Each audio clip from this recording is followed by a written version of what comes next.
नमस्कार दोस्तों, अगर आप भी आईपीएल में गुजरात टाइटंस और सनराइजर हैदराबाद के बीच खेले गए 19वें एवं सबसे रोमांचक महामुकाबले को देखने के बाद खुश हैं, तो हमारी इस वीडियो को एक लाइक जरूर कीजिएगा। हमारी इस वीडियो का लाइक टारगेट सिर्फ 500 लाइक है, तो आज हमारी इस वीडियो को एक लाइक करना नहीं भूलिएगा दोस्तों। अपनी तूफानी बल्लेबाजी के लिए जाने जाने वाली हैदराबाद के बल्लेबाज आज पत्तों की तरह बिखर गए। मोहम्मद सिराज की गेंदबाजी का ऐसा तूफान आया कि हैदराबाद को उसके ही घर में चकनाचूर कर डाला। उसके बाद 152 रन का छोटा इसका स्कोर लेकर पैट कमिंस को लग रहा था वह इस पिच पर आज गुजरात को रोक देंगे, मगर कप्तान शुभमन के तूफानी अर्शतक और वॉशिंगटन सुंदर की तूफानी पारी, अंत में रदरफोर्ड के तूफान ने मुकाबले को पलट कर रख दिया और इस तरीके से आज हैदराबाद की धज्जियां उड़ा दी कि देखकर मालकिन काव्या मारन के भी होश उड़ गए। जी हां दोस्तों, हैदराबाद के राजीव गांधी इंटरनेशनल स्टेडियम में आज टाटा आईपीएल के अंतर्गत 19वां एवं सांसों को रोक देने वाला रोमांचक महामुकाबला खेला गया। इस महामुकाबले में टाटा आईपीएल इतिहास की दो खतरनाक टीमें एक दूसरे से भिड़ी, जहां पर आज पैट कमिंस की कप्तानी वाली सनराइजर हैदराबाद के सामने शुभमन गिल की कप्तानी वाली गुजरात टाइटंस टीम मौजूद थी। इस महामुकाबले में जब टॉस के लिए सिक्का उछाला गया तो गुजरात के कप्तान शुभमन गिल ने टॉस जीता और पहले गेंदबाजी करने का फैसला किया और फिर पैट कमिंस की हैदराबाद को बल्लेबाजी करने के लिए आमंत्रित किया। इस महामुकाबले में हैदराबाद की तरफ से अपनी टीम को शुरुआत दिलाने के लिए दो घातक बल्लेबाज मैदान पर उतरे, जहां पर आज ट्रेविस हेड और अभिषेक शर्मा के कंधों पर अपनी टीम को विस्फोटक अंदाज में शुरुआत दिलाने की बड़ी जिम्मेदारी थी, जहां पर पारी का पहला ओवर लेकर आए। मोहम्मद सिराज को दूसरी गेंद पर ट्रेविस हेड ने शानदार ऑफ स्टंप के बाहर डाली गई गेंद को कट शॉट लगाना चाहा। गेंद बल्ले का अंदरूनी किनारा लेती हुई कीपर के बाएं से निकल गई और फाइन लेग की तरफ एक चौका मिलता है। इसी ओवर की चौथी गेंद पर ट्रेविस हेड ऑफ स्टंप बाहर डाली गई फुल लेंथ गेंद को डीप पॉइंट की तरफ शॉट लगाते हैं और चौका बटोर लेते हैं। इतना खतरनाक अंदाज देखकर तो अब मोहम्मद सिराज के भी होश उड़ गए थे, मगर इसी ओवर की छठवीं गेंद पर मोहम्मद सिराज वापसी करते हैं और ट्रेविस हेड को फील्डर साई सुदर्शन के हाथों कैच आउट कराकर पवेलियन वापस भेजते हैं और आज ट्रेविस हेड सिर्फ 5 गेंदों में 8 रन बनाकर पवेलियन चले गए। इसके बाद पहला विकेट जल्दी गिर जाने के बाद हैदराबाद की तरफ से बल्लेबाजी करने के लिए ईशान किशन मैदान पर आते हैं। पारी का दूसरा ओवर लेकर जब ईशांत शर्मा आते हैं तो अभिषेक शर्मा उनको दूसरी गेंद पर एक लाजवाब ड्राइव शॉट लगाते हैं। गैप में गेंद को खेलकर चौके के लिए भेज देते हैं। तीसरी गेंद पर अभिषेक शर्मा बेहतरीन बैक टू बैक लॉफ्ट करके दूसरा लगातार चौका लगाते हैं। इस ओवर में कुल 11 रन दिए जाते हैं। इसके बाद पारी का जब तीसरा ओवर लेकर फिर मोहम्मद सिराज आते हैं तो अभिषेक शर्मा उनको छठवीं आगे डाली गई गेंद को सामने की ओर हवा में शॉट खेलकर एक चौका लगा देते हैं दोस्तों। फिर पारी के चौथे ओवर में ईशान शर्मा को ईशान किशन टारगेट करते हैं।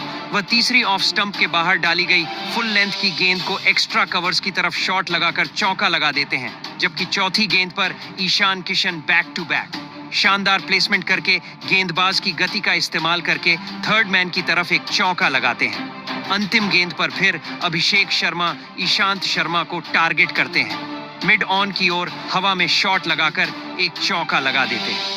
दोस्तों, इसके बाद इन दोनों के बीच में एक बेहतरीन साझेदारी पनप रही थी, मगर पारी के 5वें ओवर में आकर मोहम्मद सिराज खतरनाक टीम को झटका देते हैं। चौथी गेंद पर वह अभिषेक शर्मा को राहुल तेवतिया के हाथों कैच आउट करवाकर पवेलियन वापस भेज देते हैं और 16 गेंद में 18 रन बनाकर आज अभिषेक शर्मा पवेलियन चले गए थे और इसके साथ ही मोहम्मद सिराज का यह 100वां आईपीएल विकेट था। और सबसे खतरनाक बात यह थी कि शुरुआती दो खतरनाक बल्लेबाजों को मोहम्मद सिराज ने चलता करके सबको हैरान कर दिया था। यह गेंदबाजी देखकर आज शुभमन गिल बेहद ज्यादा प्रसन्न नजर आ रहे थे। मोहम्मद सिराज की गेंदबाजी ने आज कमाल करके हैदराबाद को बैकफुट पर ला दिया था। अब बल्लेबाजी करने के लिए नीतीश कुमार रेड्डी को मैदान पर भेजा जाता है और यहां से आज हैदराबाद के खिलाफ गुजरात की गेंदबाजी ने तो स्कोर को रोक दिया था और फिर पारी के 8वें ओवर में इसी दबाव के कारण ईशान किशन प्रसिद्ध कृष्णा को एक बड़ा शॉट लगाने गए और ईशान किशन ईशांत शर्मा के हाथों कैच आउट होकर पवेलियन चले जाते हैं। ईशान किशन आज सिर्फ 14 गेंद में 17 रन बनाकर पवेलियन चलते बने। इतने जल्दी 3 बड़े विकेट गिर जाने के बाद अब हेनरिक क्लासन को मैदान पर भेजा जाता है और यहां से नीतीश कुमार रेड्डी और हेनरिक क्लासन के ऊपर अपनी टीम को एक अच्छे स्कोर तक पहुंचाने की बड़ी जिम्मेदारी थी, मगर वह यह नहीं कर पा रहे थे। हालांकि 11वें ओवर में जब राशिद खान गेंदबाजी करने आते हैं तो नीतीश कुमार रेड्डी उनको इस ओवर की पहली गेंद पर शानदार पिक करके थर्ड मैन की तरफ रिवर्स स्वीप शॉट लगा देते हैं, चौका हासिल करते हैं। आपको सुनकर हैरानी होगी कि दबाव इतना था कि पिछली 36 गेंदों के बाद अब यह पहला बाउंड्री आई थी।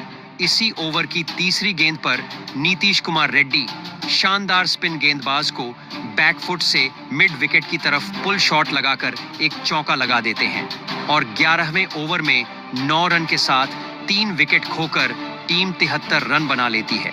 फिर पारी के 13वें ओवर में राशिद खान को हेनरिक क्लासन टारगेट करते हुए पहली ओवर पिच डाली गई। गेंद को सामने की ओर शॉट लगाकर एक चौका लगा देते हैं तो चौथी गेंद पर हेनरिक क्लासन का खतरनाक अंदाज दिखाई देता है और खड़े खड़े लॉन्ग ऑन बाउंड्री की तरफ फील्डर के ऊपर से गेंद को 6 के लिए भेज देते हैं। इस ओवर में 12 रन के साथ टीम अब रन बनाने लगी थी और शुरुआती विकेट जल्दी गिर जाने के बाद हेनरी क्लासन और नीतीश कुमार रेड्डी के बीच में एक बेहतरीन साझेदारी पनपने लगी थी। इन दोनों ने अपनी टीम को कहीं ना कहीं मुश्किलों से उबारना शुरू कर दिया था। 14वें ओवर में साई किशोर को नीतीश कुमार रेड्डी पहली गेंद पर शानदार डीप कवर्स की ओर शॉट लगाकर चौका लगा देते हैं और फिर इसी ओवर की तीसरी गेंद पर हेनरिक क्लासन भी बेहतरीन शॉट फील्डर के ऊपर से लॉफ्ट करके लॉन्ग ऑन की तरफ लगाकर एक चौका लगा देते हैं। इन दोनों ने मिलकर अपनी टीम को 100 रन तक पहुंचा दिया था और अब बेहतरीन इन दोनों के बीच में एक अच्छी साझेदारी पनप चुकी थी। मगर फिर 5वीं गेंद पर साई किशोर हेनरिक क्लासन को क्लीन बोल्ड कर देते हैं। हेनरी क्लासन आज सिर्फ 19 गेंद में 27 रन बनाकर पवेलियन चले गए थे और 100 रन पर चौथा बड़ा झटका टीम को लग जाता है। इसके बाद फिर साथ देने के लिए अनिकेत वर्मा को मैदान पर भेजा जाता है। नीतीश कुमार रेड्डी के ऊपर बड़ी जिम्मेदारी थी कि वह अपनी टीम को संभाले, मगर यह अपनी टीम को 105 रन तक ले ही गए थे। 16वें ओवर में साई किशोर आकर नीतीश कुमार रेड्डी को राशिद खान के हाथों कैच आउट करा देते हैं और इसके साथ ही 5वां बड़ा झटका लगता है। नीतीश कुमार रेड्डी सिर्फ 31 रन बनाकर पवेलियन चले गए थे। अब आधी टीम पवेलियन लौट चुकी थी और 6वें विकेट के रूप में अब कमेंडो मेंडिस को मैदान पर भेजा जाता है तो 17वें ओवर में प्रसिद्ध कृष्णा गेंदबाजी करते हैं। अनिकेत वर्मा उनको दूसरी गेंद पर फ्रंट फुट से आते हुए एक शानदार ऑफ स्टंप के बाहर फुल लेंथ को मिडिल विकेट की तरफ कवर्स के बीच में भेजकर चौका लगा देते हैं। 17वें ओवर की चौथी गेंद पर अनिकेत वर्मा विकेट कीपर के दाएं से थर्ड मैन की तरफ भेजकर बाउंड्री को चौके के लिए भेज देते हैं। इन दोनों के आज अनिकेत वर्मा बेहतरीन बल्लेबाजी करना शुरू करते हैं, मगर सामने से कमेंडो मेंडिस इसी ओवर की अंतिम गेंद पर साई सुदर्शन की गेंद पर प्रसिद्ध कृष्णा को अपना कैच थमा बैठते हैं और महज 1 रन बनाकर आज कमेंडो मेंडिस पवेलियन चले गए थे। 120 पर 6वां बड़ा झटका हैदराबाद को लगता है जब इसके बाद बल्लेबाजी करने के लिए कप्तान पैट कमिंस आते हैं। 18वें ओवर की दूसरी गेंद पर ईशान शर्मा को पैट कमिंस शानदार लेंथ में छोटी डाले गेंद को पॉइंट की ओर कट करके एक चौका लगाते हैं। इसी ओवर की 5वीं गेंद पर स्लोवर बाउंसर को मिड ऑफ फील्डर के बीच से सीमा रेखा से बाहर 4 रन के लिए भेज देते हैं। 18वें ओवर में 12 रन के साथ टीम 132 पर पहुंच गई थी। फिर दूसरी तरफ अनिकेत वर्मा जम चुके थे और लग रहा था वह अच्छी बल्लेबाजी कर सकते हैं, मगर आज मोहम्मद सिराज अलग ही अंदाज में होते हैं। 19वें ओवर में गेंदबाजी करने आते हैं। चौथी गेंद पर अनिकेत वर्मा को LBW आउट कर देते हैं।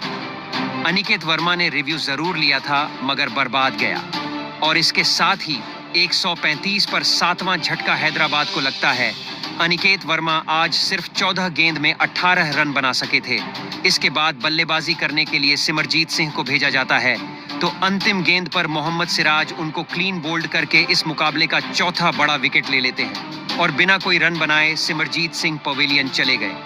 8 विकेट सनराइजर हैदराबाद खो चुकी थी। अब इसके बाद बल्लेबाजी करने के लिए मोहम्मद शमी आते हैं। पारी का आखिरी ओवर लेकर ईशान शर्मा गेंदबाजी करते हैं तो पैट कमिंस पहली लो फुल टॉस गेंद को सीधा ड्राइव करके कवर्स में चौके के लिए भेज देते हैं। अगली गेंद पर ईशान शर्मा को पैट कमिंस खतरनाक एक ऑफ स्टंप के बाहर सफल करते हुए गगनचुंबी 6 लगा देते हैं। उनका अंदाज खतरनाक था, मगर फिर 5वीं गेंद पर मोहम्मद शमी ईशान शर्मा को शॉर्ट कवर फील्डर के ऊपर से हवा में लॉफ्ट करके गैप में सीधी सीमा रेखा से बाहर गेंद को भेजकर चौका बटोरते हैं। इसके कारण यह टीम जो शुरू से बर्बाद नजर आ रही थी, अंत में 150 रन का स्कोर बोर्ड के ऊपर स्कोर लगा देते हैं और 20 ओवर में यह टीम 152 रन 8 विकेट खोकर बनाती है। आज इस महामुकाबले में मोहम्मद सिराज की गेंदबाजी ने 5 विकेट लेकर हैदराबाद को चकनाचूर कर दिया था, मगर 152 रन का लक्ष्य आखिरकार हैदराबाद ने गुजरात को दे दिया था। अब 153 रन के लक्ष्य के जवाब में गुजरात की तरफ से 2 खतरनाक बल्लेबाज मैदान पर उतरे, जहां आज कप्तान शुभमन गिल और साई सुदर्शन के कंधों पर अपनी टीम को इस स्कोर को हासिल करने की बड़ी जिम्मेदारी आ गई थी। जहां पारी का तीसरा ओवर लेकर जब मोहम्मद शमी आते हैं तो शुभमन गिल उनको तीसरी गेंद पर गैप में एक शॉट खेलकर सीधी कवर्स की ओर चौका बटोरते हैं और यह पारी का पहला चौका होता है। दूसरी तरफ यह पारी के लिए इन दोनों के बीच में महज 15 रन की साझेदारी हो पाई थी, मगर फिर मोहम्मद शमी साई सुदर्शन को अनिकेत वर्मा के हाथों कैच आउट कराकर पहला बड़ा झटका देते हैं और इस प्रकार साई सुदर्शन आज 9 गेंद में 5 रन बनाकर जल्दी पवेलियन चले गए थे। इसके बाद बल्लेबाजी करने के लिए शुभमन गिल का साथ देने के लिए जोस बटलर को मैदान पर भेजा जाता है, मगर पैट कमिंस आकर चौथे ओवर में जोस बटलर को हेनरिक क्लासन के हाथों कैच आउट करा देते हैं और जूस बटलर आज बिना खाता खोले पेवेलियन लौट गए। इस प्रकार 16 पर गुजरात ने दूसरा बड़ा विकेट खो दिया था और बल्लेबाजी करने के लिए आज वॉशिंगटन सुंदर को बेहद जल्दी भेजा जाता है। आज जिस तरीके से पिच बर्ताव कर रही थी वह गेंदबाजों के पक्ष में जा रहा था। पहले 2 बड़े विकेट गिरने के बाद अब शुभमन गिल के ऊपर पूरा दबाव हो चुका था और गेंदबाजी अच्छे फॉर्म में चल रही थी। यहां से वॉशिंगटन सुंदर और शुभमन गिल मिलकर अपनी टीम को एक अच्छी साझेदारी पनपना चालू कर देते हैं, जहां पर 5वें ओवर में मोहम्मद शमी को शुभमन गिल 5वीं गेंद पर शानदार चिप करके मिड विकेट फील्डर के ऊपर एक चौका लगा देते हैं, जहां 6वीं गेंद पर शुभमन गिल एक बेहतरीन टाइमिंग का इस्तेमाल करते हुए फ्लिक करके बाउंड्री लाइन की ओर एक चौका लगा देते हैं और 5वें ओवर में 11 रन के साथ टीम 2 विकेट खोकर 28 रन बना लेती है। फिर 6वें ओवर में वॉशिंगटन सुंदर सिमरजीत सिंह को पहली छोटी लेंथ की गेंद को मिड विकेट की ओर पुल शॉट लगाकर चौका लगा देते हैं, जबकि सिमरजीत सिंह को वॉशिंगटन सुंदर दूसरी गेंद पर एक छोटी लेंथ में डाली गई गेंद को फिर से मिड विकेट की तरफ पुल शॉट लगाकर बैक टू बैक दूसरा चौका लगाते हैं। वॉशिंगटन सुंदर इसी ओवर की चौथी गेंद पर पैड लाइन की गेंद को फाइन लेग की तरफ फ्लिक करके एक गगनचुंबी लगाते हैं। अंतिम गेंद पर टारगेट करते हुए फाइन लेग की ओर एक और गगनचुंबी 6 सुंदर के द्वारा लगाया जाता है। इस ओवर में शानदार 20 रन के साथ टीम ने वापसी कर ली थी। अब 6 ओवर में पावर प्ले समाप्त होने तक टीम 48 रन बना चुकी थी। इसके बाद बल्लेबाजी कर रहे वॉशिंगटन सुंदर का अंदाज इतना खतरनाक होता है, जिसको देखकर आज खुद पैट कमिंस और हैदराबाद की मालकिन काव्या मारन परेशान नजर आ रही थी। 7वें ओवर में जयदेव उनादकट को वॉशिंगटन सुंदर शानदार तीसरी गेंद पर पैरों पर डाली गई गेंद को पारा फ्लिक करके चौका मिड विकेट की तरफ बटोरते हैं।